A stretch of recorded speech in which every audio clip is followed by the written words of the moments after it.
As early as the 1400s, mentally ill or even some regular people just like you and me were abused and stripped of all their liberties.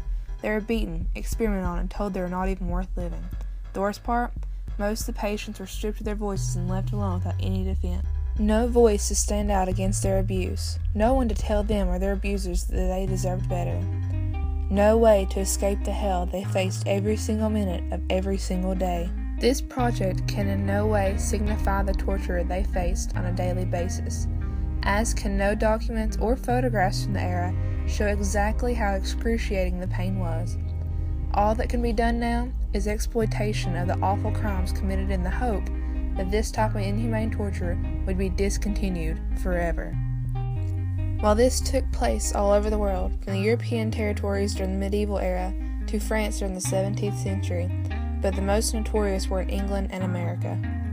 Especially the State Lunatic Hospital at Danvers, Massachusetts, established 1878 and made only large enough to house 500, it was crammed up to 2,300 patients, so as you could imagine the conditions were atrocious.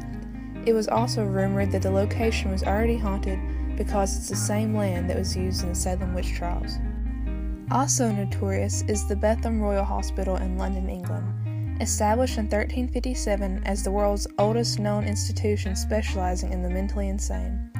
This location was well known for caging the patients and allowing the public to pay to poke or see them be tortured, similar to how a zoo is set up today. Now to start discussing the actual torture that occurred. The most common form was called shock therapy. This procedure was thought to awaken the body to bring it out of the mentally ill state. One form was through insulin shock, which normally induced comas as a cleansing for the body. More commonly was through electricity, where a metal headpiece was attached to the temples and sent different voltages throughout the nerves. Another form was called lobotomy, or the ice pick method. This procedure consisted of metal sticks placed in the eye sockets to access the frontal lobe of the brain. Some doctors believed this to cure anything from a headache to schizophrenia, but the patients usually became paralyzed instead. Sadly, these torture procedures were used again when history repeated itself in the 1940s, when Adolf Hitler came into power.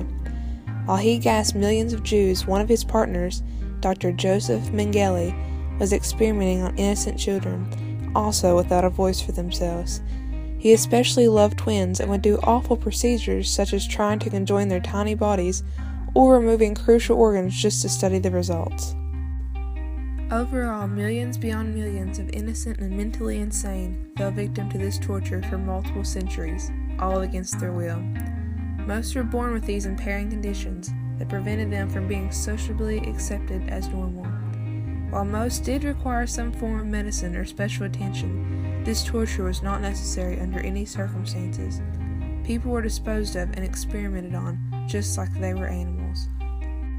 Some are still oblivious to this abuse that occurred, but I believe that everyone should care, and I agree with Mr. John F. Kennedy when he said, "The rights of every man are diminished when the rights of one man are threatened."